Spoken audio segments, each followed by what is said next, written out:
Bem, companheiros, amigos, policiais ferroviários federais, eu estou hoje aqui para fazer alguns comentários sobre a nossa polícia, um pouco da sua história aqui no Rio Grande do Sul. Eu prestei concurso em 1981, fui aprovado. No Rio Grande do Sul tinha mais ou menos quase 6.000 candidatos para 30 vagas e eu passei em 27º lugar. Dentre esses 30 que foram chamados para assumir seus cargos, eu acho que um dos poucos que não conseguiram terminar o ensino superior, porque a maioria dos outros tinham formação acadêmica, advogados, professores, formados em administração de empresas e outras profissões. Então eu fui contratado pela Rede Ferroviária Federal, pela Polícia Ferroviária Federal, em 82 para 83. E o meu número da matrícula é 129-77/2, SR6. E eu saí em 89, 90, por questões que eu vou aqui fazer algumas colocações.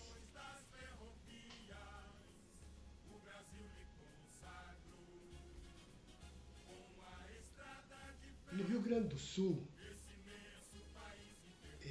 a nossa polícia ferroviária estava atrelada à Rede Ferroviária Federal e uma empresa que era administrada antes da Constituição direta pela União. Inclusive haviam militares em sua direção. E a partir de 85, 86, com a abertura política e a entrega dos militares, o poder aos civis, a rede então passou a formar os seus cargos de direções por pessoas indicadas pelo governo da época, que era o governo Sarney.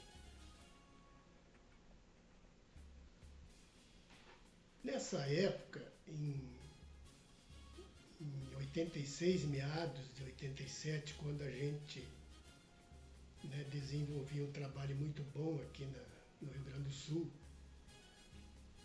e a corrupção na Rede Ferroviária Federal era endêmica, a corrupção tomou conta da empresa e nós estávamos investigando, estávamos a par de tudo, porque éramos uma polícia ostensiva e deveríamos cumprir com nossas atribuições, porém éramos travados, éramos proibidos pela direção da polícia, porque ela era indicada pelo superintendente e a superintendência, o superintendente sabia de todas as irregularidades dentro da rede ferroviária, mas nada fazia, ele apenas defendia seus subordinados. Era um verdadeiro cabide de emprego, porque engenheiros eram uma normalidade, uma quantia enorme de engenheiros ocupando cargos. Se dizia na época que tinha mais cacique do que índios. E durante a nossa estada aqui, havia tudo que é tipo de irregularidade. Existia engenheiros que, esses engenheiros de pátio de via permanente, que estavam envolvidos em desvios de cargas de brita, dormentes e trilhos, né? Nós descobrimos. Tinha os engenheiros envolvidos, aqueles que trabalhavam nas manutenções de linhas e de pontes, né? Eles viajavam com vagões para o Uruguai e para a Argentina, e de lá traziam, né, dos países vizinhos, traziam os vagões carregados de produtos contrabandeados. E nada a polícia podia fazer. Não podíamos abrir vagões, não podíamos denunciar, porque éramos proibidos pela direção. Para os senhores terem uma ideia do que era a nossa polícia, nós tínhamos aqui um grupo grande em Santa Maria, no Rio Grande do Sul. Trabalhávamos nas fronteiras, aqui em Santa Maria, ramal até Porto Alegre, Passo Fundo, Cruz Alta.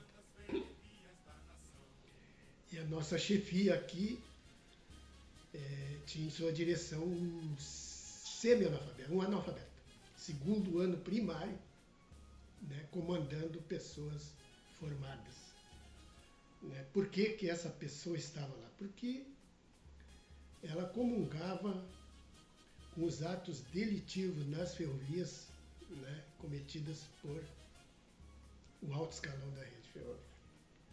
Né? E aquele policial que abria um vagão ou que constatava algum ilícito corria o risco de ir para a rua.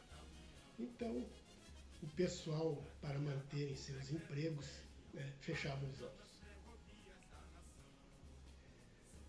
Nós aqui nos deparamos com algumas cargas vindas, né, oriundas da Argentina, do Uruguai, e que nós abríamos essa carga. Alguns policiais tinham essa coragem.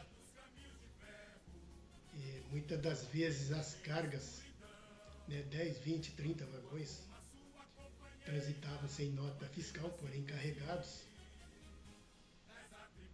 E quando nós denunciamos a Polícia Federal, a polícia vinha, tomava conhecimento, fazia o boletim de ocorrência, mas eles não tinham uma logística onde depositar o material, nem como carregar, descarregar e depositar. Então, o melhor a fazer era esperar, né? Afastava-se os vagões por uma linha secundária, esperava-se a tirada de notas fiscais para a carga continuar para o seu destino. Então era assim a coisa que era tanto contrabando, que não se tinha logística para prender essas cargas. Então, tínhamos que esperar as notas fiscais chegassem com o pagamento de impostos para as cargas seguirem. Então, naquela época, o pessoal já tinha algum cuidado para transportar, porque existiam policiais que estavam, né, atentos. Imaginem os senhores agora das ferrovias sem polícia, né, que o vagão carrega, transita, descarrega, sem fiscalização.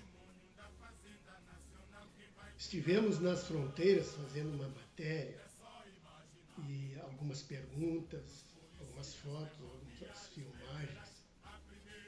Inclusive tivemos o depoimento do pessoal da Receita Federal, que ela não tem condições de fiscalizar as cargas ferroviárias, mal dão conta das rodoviárias, porque às vezes passam caminhões sem poderem serem fiscalizados, porque não há tempo, não há gente.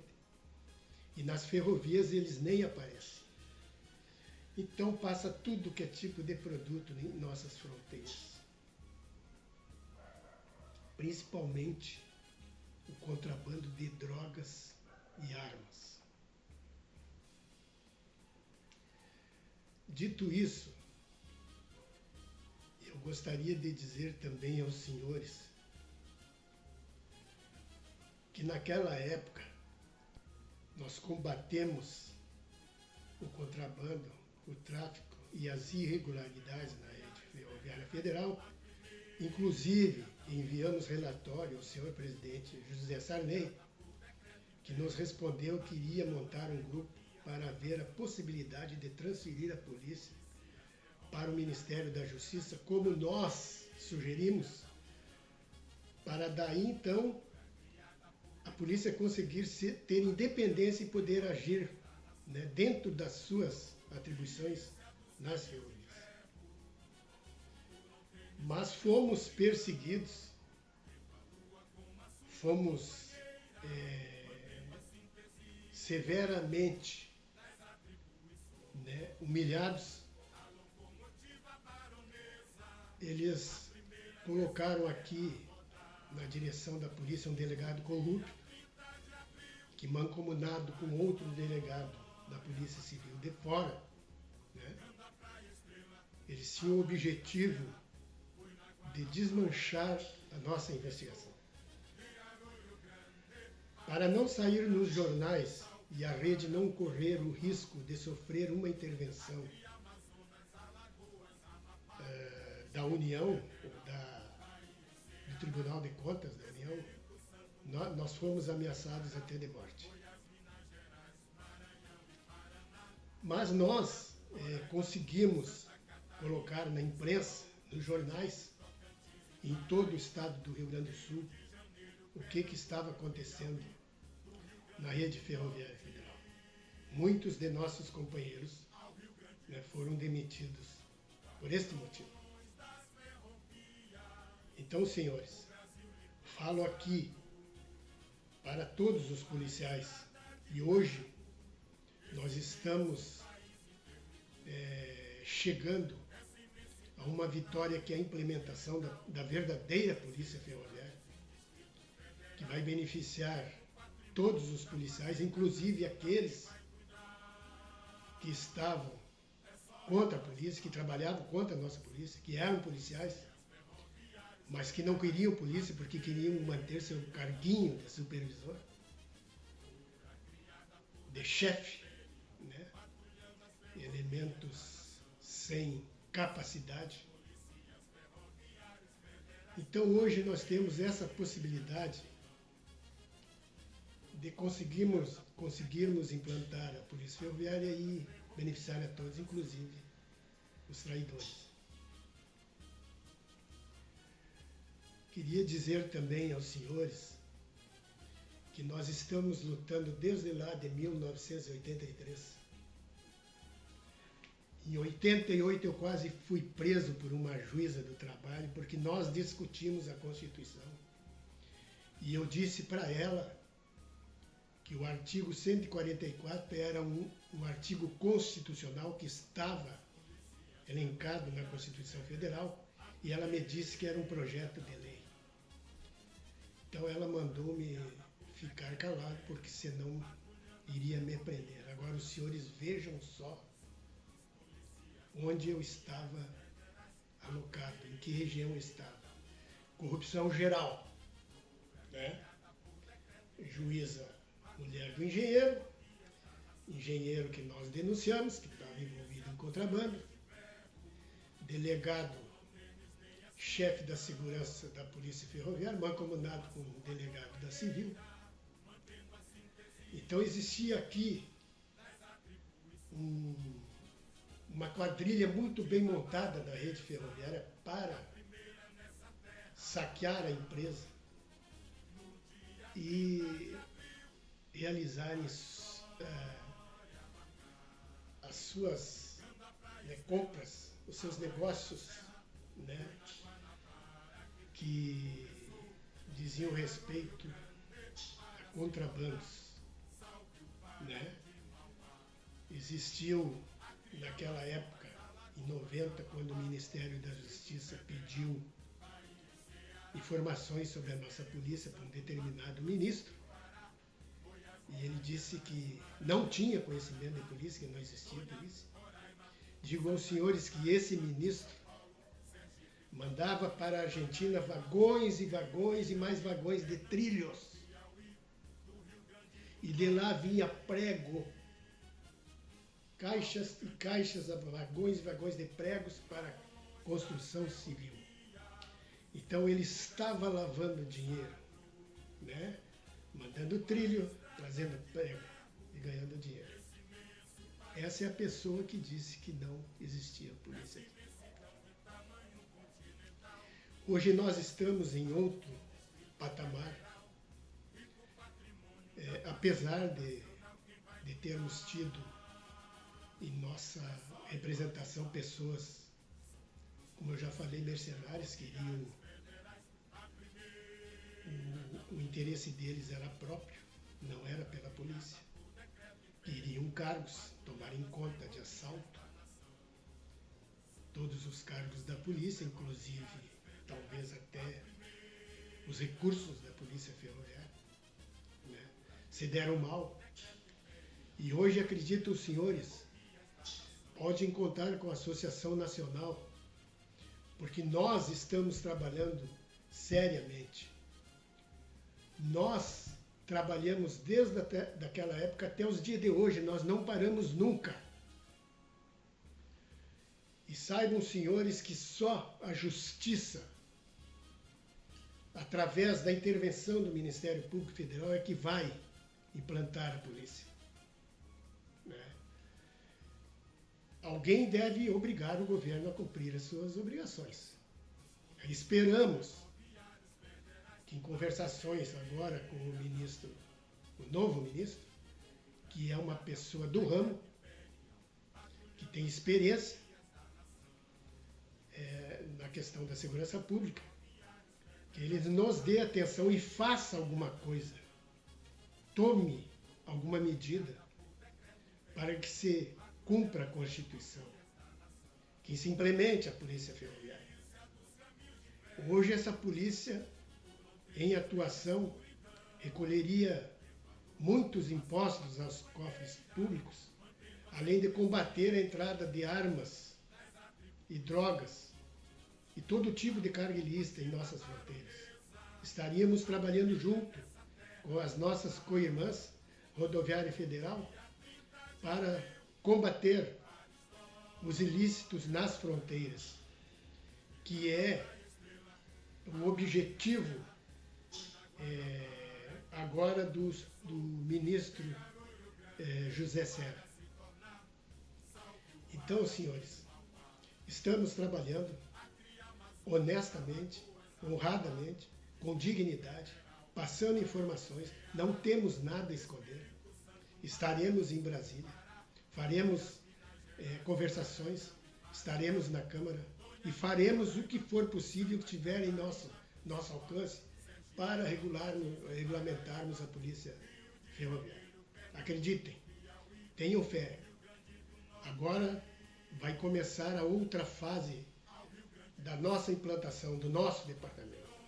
Acompanhem de perto e estaremos informando a todos. Unam-se à nossa associação, unam-se aos policiais ferroviários federais e vamos para a luta. Muito obrigado.